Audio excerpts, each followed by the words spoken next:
Alright, good morning guys. Here's what's on the bench today. I have no idea what this thing. Let's take a look at that. G3T guitar collection by SGC Nanyo. Is that what that says? Anyhow, I think it's made in Japan. I've been online, been on Reverb, looking to see what this thing is. And the only thing close that I'm seeing is a lot of bass guitars that look just like this. But the G3T guitar collection by SGC Nanyo. So it needs new strings. Let's get after it. Put some new strings on this thing. And we'll listen and make sure all the electronics are working good. And we'll get this thing going. Here we go.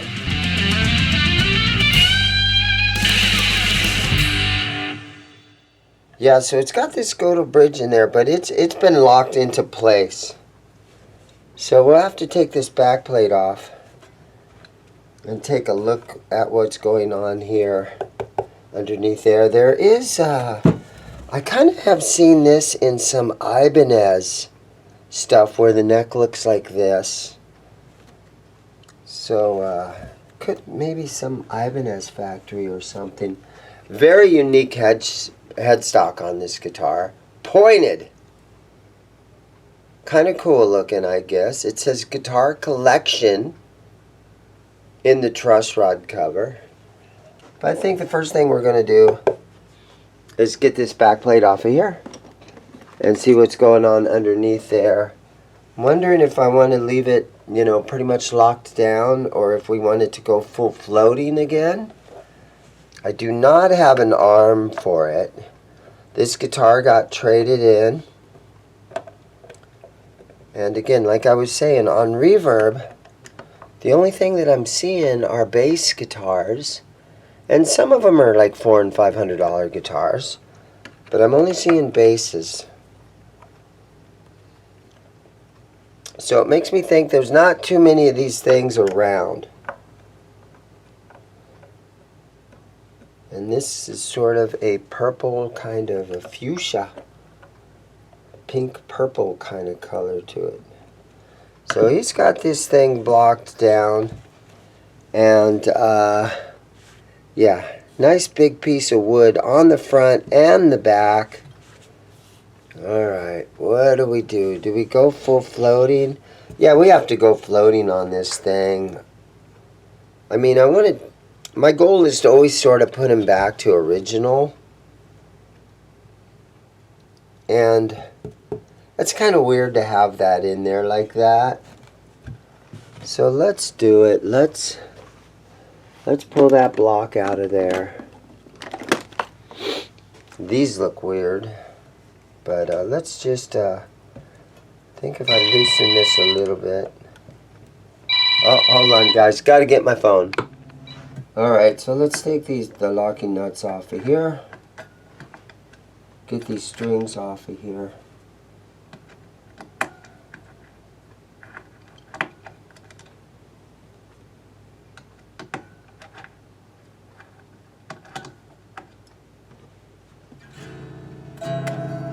It would be an easy restring just to leave that trem blocked like that. But I enjoy a floating Floyd. And if I have to spend an hour or so getting it just set up just right, I don't really mind.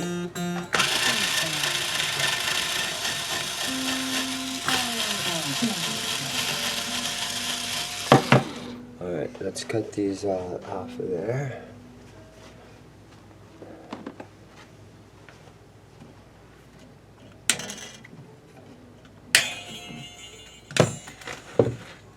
Okay, I heard it just fall. There we go. Lift that thing right out of there. Yeah, so that's a good one. Goto, made in Japan, right there. Really nice. I wish I had the arm for it. Goto makes really good stuff. Okay, and that's what he used to block it. And just a couple pieces of wood. Should I save this? No. In the trash. If I start saving little stuff like that, my shop will be just, I'll be tripping over stuff.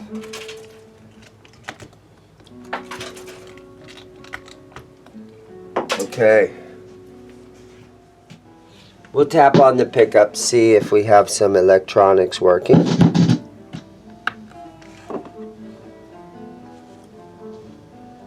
Let's see what happens here.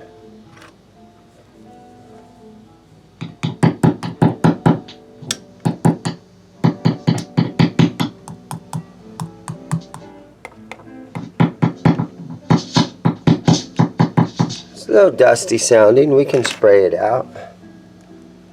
The output jack feels nice and tight.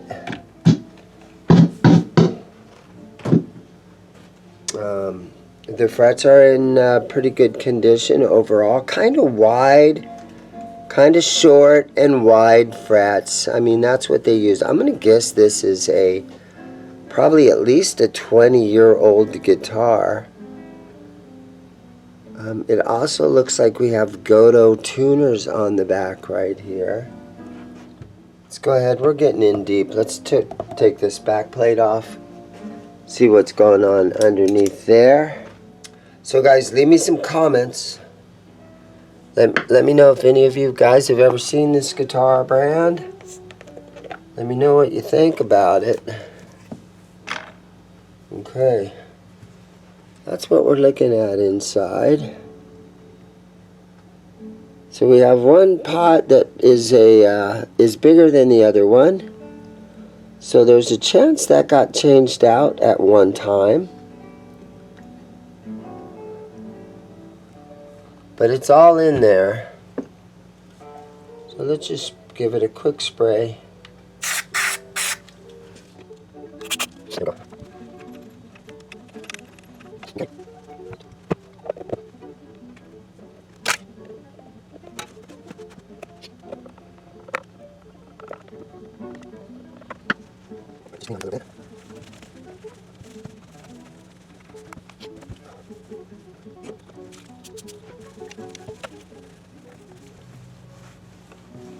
I see a little tiny crack right here, which is unfortunate. So yeah, so from just the top of the pickup down to here, it's got a crack right there. Not sure if that's going to affect its playability, but that's what, you know, I see a lot in a used guitar shop. And it's got a real nice little dinger right there too. Right there, got a real nice little dent in it. But other than that, there's a little scratch right here. The back of the neck looks really nice. Got a volute right here. Just going to clean on it a little bit. Got this Music Nomad F1 oil for the fingerboard. So old made in Japan stuff, it's tough to come by sometimes. Little tiny frets on this thing though. But those were kind of the style back in the day, and I don't know the age of this guitar, but I have to guess that it's at least 20 years old. But that's my best guess. Guys, let me know. Leave me some comments. I appreciate all the comments.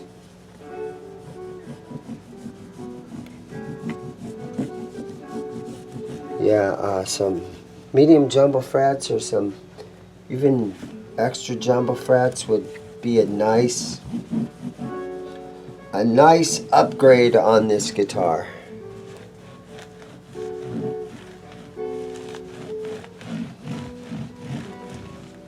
But the fret ends feel pretty good on it.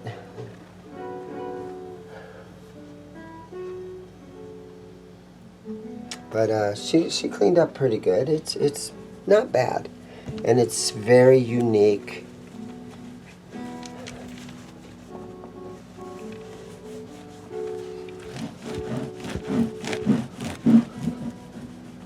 that F1 oil, you gotta really wipe on it to get it all off of there. But it cleans and it kind of hydrates, and there we go. But the overall condition of the frets when you're up here, first fret, second, right here where your cowboy chords are, the frets look to be in good condition. Alright, so the bridge seems to be in good shape. It looks like all the saddles are pretty much where it looks like it should be intonated nicely. So I see no reason to reuse not reuse this. The little edges on each side, I think they look good. I don't see any little cuts or scars or anything on the little edges of the trim right here that go up against the studs. So I think we're good on that. Okay, so let me see if I can reinstall this now. And we're using the springs are kind of brass, I'm gonna say. Today's string choice. Okay, I got a pack of Dean Markley Electric 9 through 46.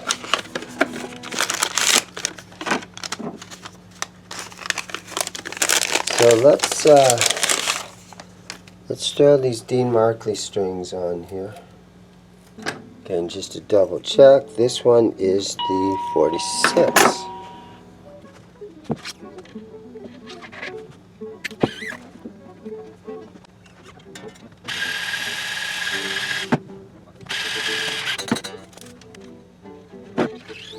Alright, so this part of the string, here's where the winding starts right here, so I got to cut this part of it off. And then I have a random whammy arm in here that I just kind of use to lift this up. Get the string down in there really good. Make sure that it's centered in the saddle. And then snug it tight. And then I always kind of give it a little pull too, to make sure that it's down in there really nice and tight. And then come down here and tighten it up. Okay, so now that I have a couple of strings on there, I can take my trem block and I can set that right here. And then I can still do all this. This is kind of level now, so I can kind of get it ready. Yeah, so this feels like a really nice bridge. Every time I tighten them up, the little block in there seems like they hold the string really well. Sometimes it's those Floyd Rose specials that after a while of changing your strings and tightening stuff up, they start to strip off right here. The blocks get squished and the strings come popping out. And it could still happen with this bridge, but this feels like a quality bridge. But the Floyd Rose Special, those bridges are good bridges too, but they wear out after a while. You see them on a lot of guitars now. And then this one says licensed under Floyd Rose, but I think the patent ran out, so you don't have to put licensed by Floyd Rose on any of your bridges anymore, because those patents all ran out. Let me put my snark on here, and let's go for like a half step down tuning. So let's put it in E flat.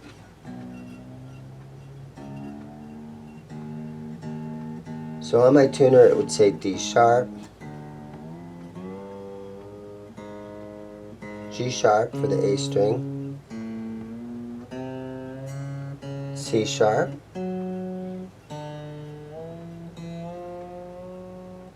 F sharp,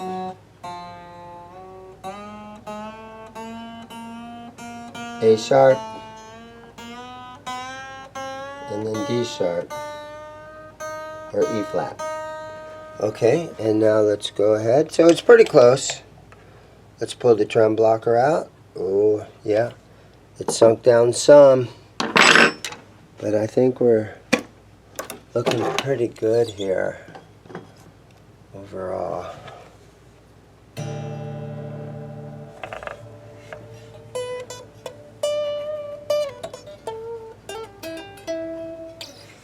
Yeah, I think we're looking pretty good overall. We might want to, let's do that. Let's loosen.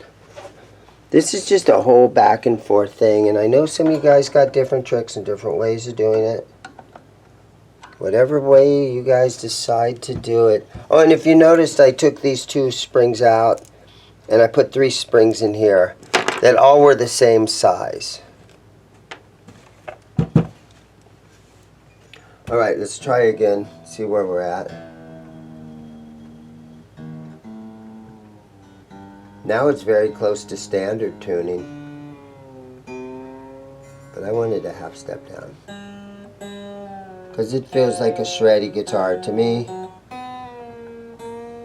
and nobody tunes in standard tuning anymore.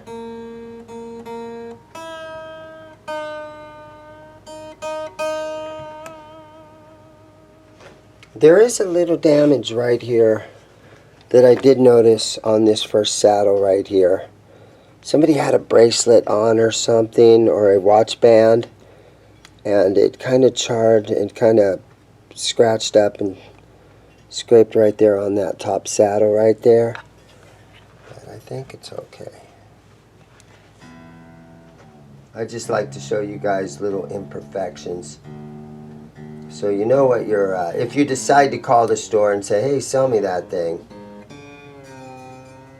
a lot of times that's what these videos are intended to do, just kind of show you the guitar. And I don't know if I'm really teaching you guys anything about doing setups or anything like that, but it's just a way of promoting the guitar shop that I have and spending some time with you guys. And I have to restring these guitars anyhow, so why not let the camera roll?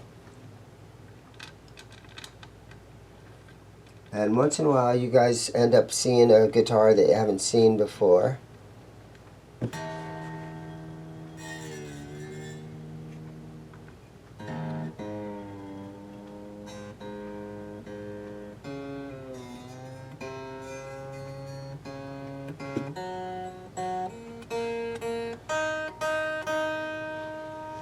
Alright, here we go now.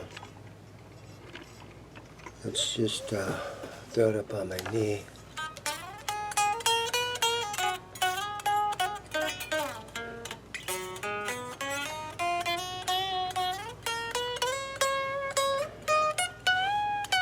Wow, you got lots of room. Here's the 5th fret right here.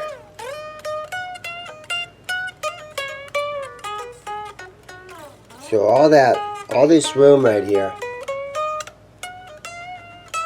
to play your A minor, right?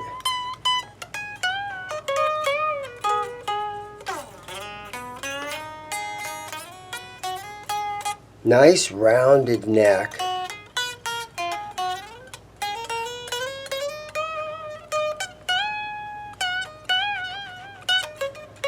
I like this thing. This thing feels great. Okay, so I found a whammy bar in my drawer, and I see that it's got the, where you can put a screw in the end right here. And I've got an Allen wrench in the side right here. So I'm trying to figure out how to get a whammy bar in this thing. And all I've got is a drawer full of bars, or arms. And so we're going to see if this one fits in here. I've got 2 or 3 other ones that might also work, but I'm trying to see if this tightens up a little bit. Yeah, and it does. It tightened up. So there's also, down here in the back, you see that there's a Phillips screw. Let me see if you guys can see that. Probably not, but I'm going to also see if this will tighten down.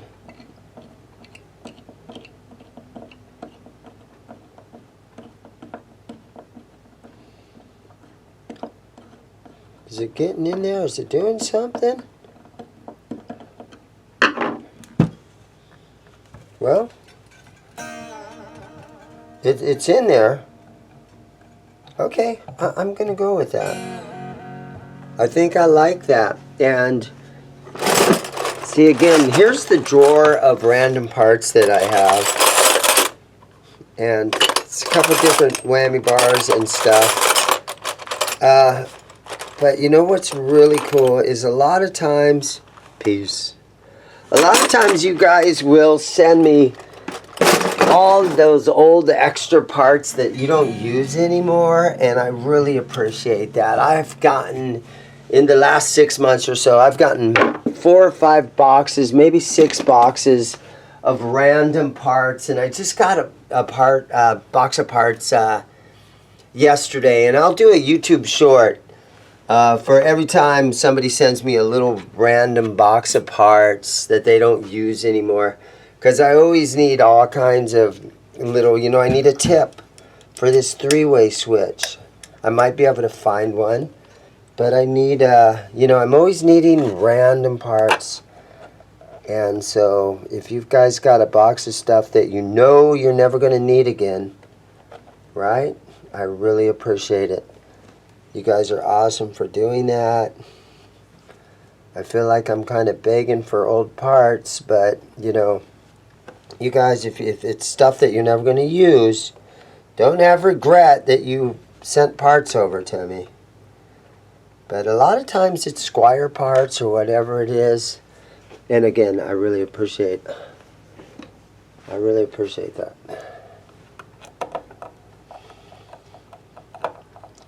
I don't have too many channel members. Being a guitar shop, I can understand why I don't have too many channel members or Patreon members and stuff like that. If I was working out of my house and was a full-time YouTuber, then that would be one thing. If I was like a Ben Coombs or somebody that live streamed 3 or 4 times a week, I watch all that kind of stuff too. But those guys, they're working out of their house and they spend a lot of time doing live streams. So I understand why those guys have channel members. But me, not so much. But if you are interested, you can become a channel member. I'm going to snug these and make sure that these neck bolts are nice and tight. They seem good. So, cool. We got an arm in there. All right, let's look. Let's look for a tip for this 3-way switch. See if I can set this right up here. See if you guys can see that, right? Let's see. Running the camera. That's the hardest part of all this. Let's see what's in here. I might have found one right there. Go on there, baby. Oh, yeah. There you go. That helped a lot. Yeah, so again, this is my random box of nuts and bridge pins and different things like that. There's a couple bridge pieces in there.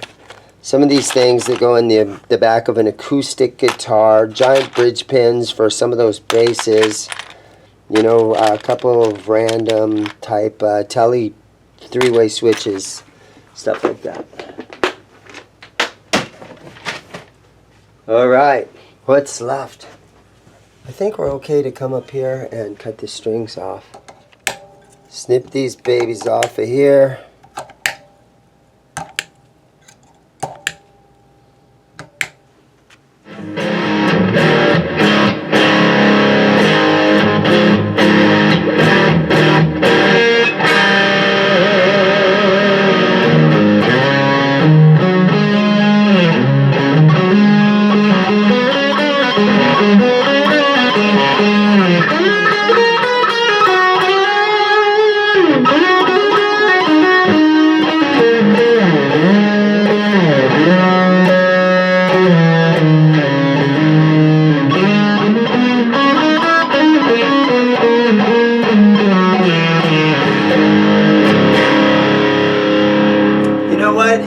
plays pretty good. I'm a little bit worried that it's going to fret out down here a little bit.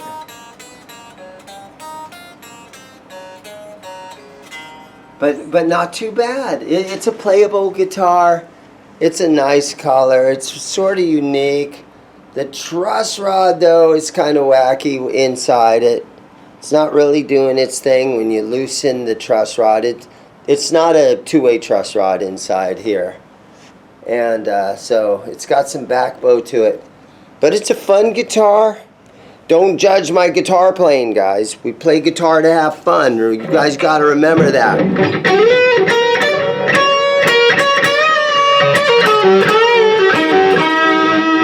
Alright, you guys got to remember, this shit's all for fun.